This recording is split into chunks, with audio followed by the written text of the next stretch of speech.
Magandang araw po mga kaibigan, kapatid, kapananampalataya at mga ka-faith kay Jesus Christ.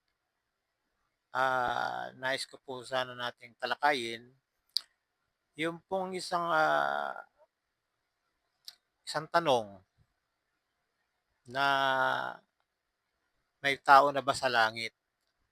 Yun po ang naririnig ko na pinagtatalunan ng iba't ibang mga relihiyon sa panahon na ito. Ang kanilang mga paniniwala ay may tao na daw, wala pa daw pong tao sa langit. At ang naniniwala sa ganyang pananampalataya ay ang kauna-unahang MCGI sa Apalit, Pampanga na pinamumunuan ni Brother Eli Soriano na wala pa daw pong tao sa langit at magkakaroon lang ng tao sa oras ng paghukom sa huling araw. Yun po ang kanilang paniniwala na sa hanggang ngayon ay kanilang ginagamit sa kanilang doktrina, sa mass indoctrination nila.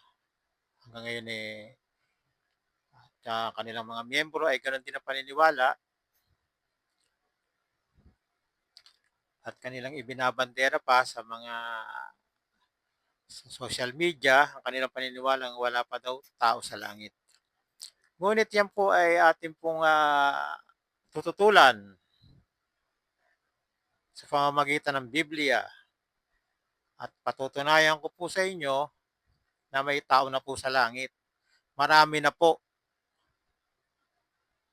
Kasi po ang pinagbabatayan lang po ni Brother Eli Soriano ay ang isang talata na wala daw tao sa langit, yung talatang Juan 3:13.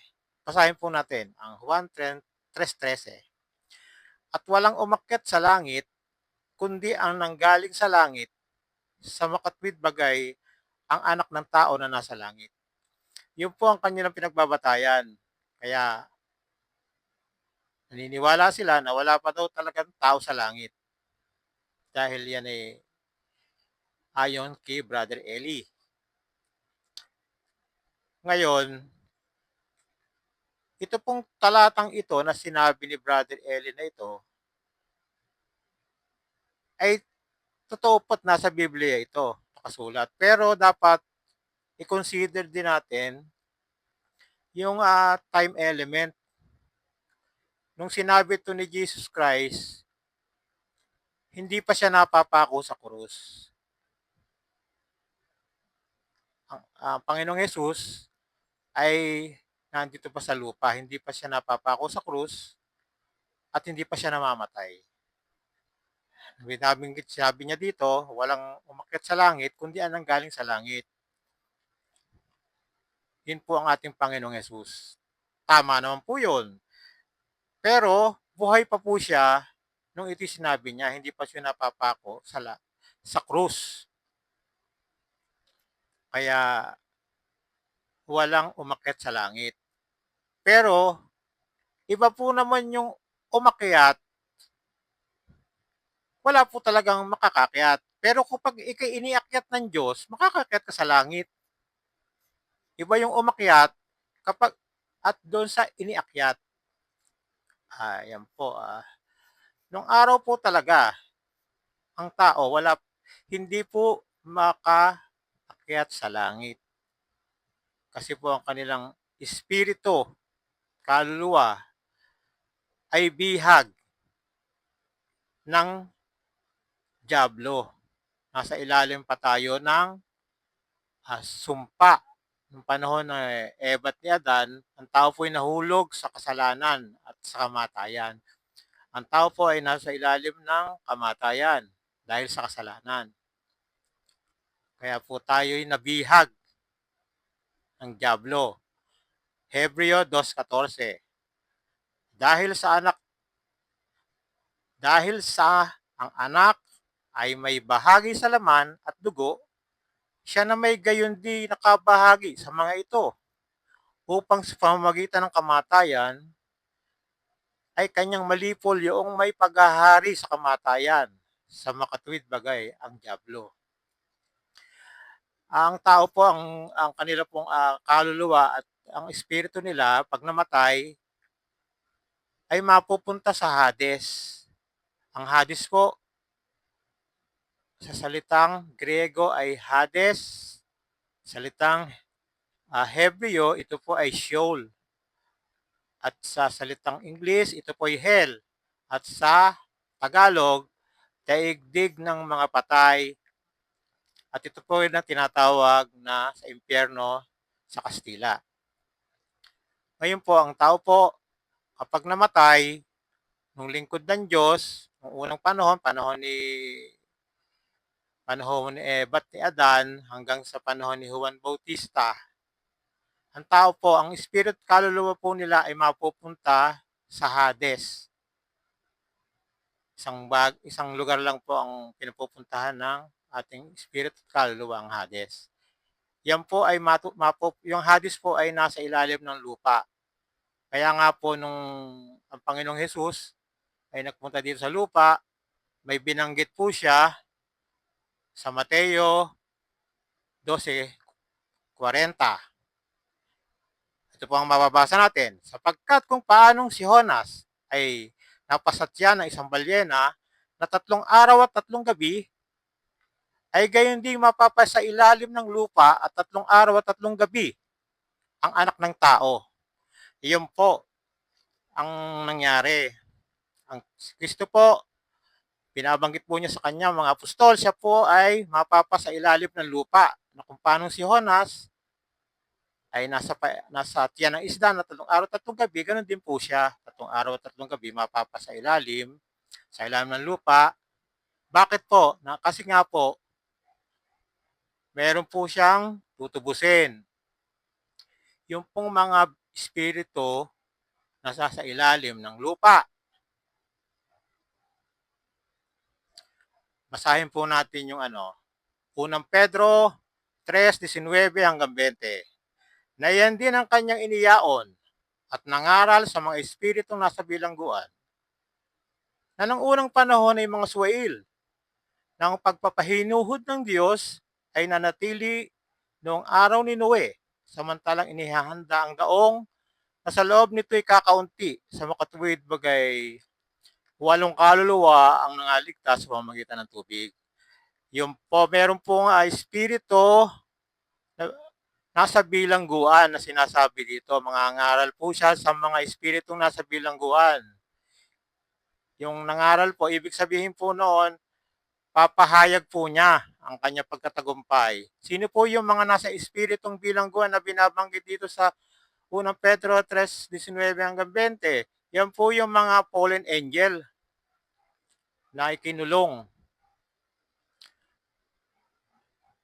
Dahil po sila ay nagkasala noong panahon ni Noe ng mga nakapag-asawa sila ng mga tao. At kaya nung nakapag-asawa sila ng mga tao, ay nakapag-produce sila ng mga higante.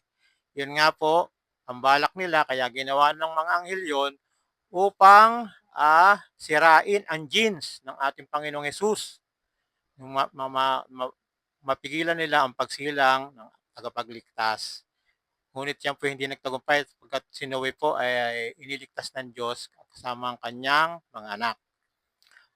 Basahin po natin ang Efeso 4:8. Kaya't sinasabi niya, nang umakyat siya sa itaas, ay dinila niyang bihag ang pagkabihag at nagbigay ng mga kaloob sa mga tao. Ngayon ito, umakyat siya. Ano ito? Kundi siya'y bumaba rin naman sa mga dakong kalaliman ng lupa. Ang bumaba ay siya rin namang umakyat sa kaitaasan ng buong sangkalangitan upang kanyang mapuspos ang lahat ng mga bagay. Meron po talagang mga bihag na nasa ilalim ng lupa. Iyon po ang ililigtas ng Panginoong Hesus, yung bihag. At yung bihag na yun po yung mga lingkod ng Diyos na ng una, mga nanabihag na nasa Hades. Hades, paraiso, yung pagitan noon, isa yung Hades, pagdurusa naman yung isa, meron gitna noon yung kalaliman, yun yung tawag na Tartaros, na yun, doon po'y kinukulong ang mga, yun po ang kalaliman, bangin ng kalaliman na doon po kinulong ang mga anghel na nagkasala noong unang panahon. Judas 1:6. Alalahanin ninyo ang mga anghel na hindi nanatili sa kaniyang dating kalagayan at kapangyarihan, sa halip ay iniwan ang kanilang tahanan, kaya sila'y ginapos ng Diyos at mapapatid at di mapapatid at tanikala at ibinilanggo sa malalim na kadiliman hanggang sila'y hatulan sa dakilang araw ng paghukom. Yun po ang misyon ng Diyos. Ikinulong po doon yung mga anghel na nagkasala sa kalaliman ng lupa. Yun nga po yung nasa pagitan ng Hades Paraiso at Hades Pagdurusa, yung po kadaliman, yung po yung Tartarus kung tawagin. Nakakulog po doon yung mga fallen angel. Ngayon po, ang, ang talakayin natin, meron na po bang tao sa langit? Meron na po. Noong namatay po ang Panginoong Yesus sa krus, tinubos niya po ang ating espiritu at kaluluwa na nakabilanggo doon sa Hades. At yan nga po yung dinala niyang bihag, ang pagkabihag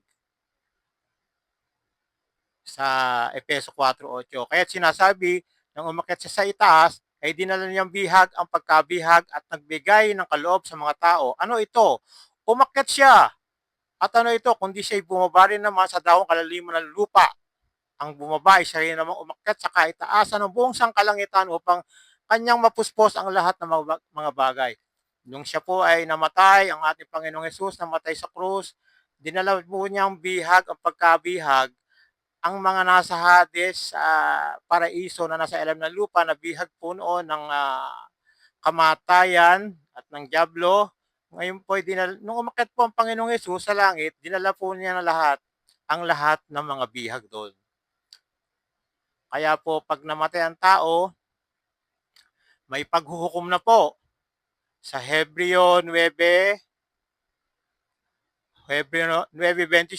at kung paano itinakda sa mga tao ang mamatay na minsan, at pagkatapos ay ang paghuhukom. Meron na pong paghuhukom matapos na ang tao ay mamatay sa panahon na ito. Malalaman mo na kung saan ka pupunta, sa langit o sa impyerno. Ang impyerno po yung pong Hades. Kapag sumampalataya ka sa Panginoong Hesus, tinanggap mo siya bilang Panginoon at tagapagligtas ng iyong buhay, at ikaw ay nanampalataya sa Kanya, ay ikaw po ay wala ng hatol. 8:1 ng Roma. Ang lahat po ng Kristiyano na tumanggap sa Panginoon at nananampalataya sa Panginoong Hesus ay wala na pong hatol. Kaya po pag siya'y namatay, hindi na po siya hatulan. Diretso na po siya sa langit. Kasi po natubos na po tayo ng Panginoong Hesus nang siya'y namatay sa krus ng Kalbaryo. Pero kung ikaw po tinanggihan mo po ang inialok na kaligtasan ng Diyos, pag ikay namatay, hindi ka sumasampalataya sa Diyos, ikay makasalanan pa, mapupunta ka pa rin sa Hades, Hades Pagdurusa. At hihintayin mo doon ang dakilang araw ng paghuhukom.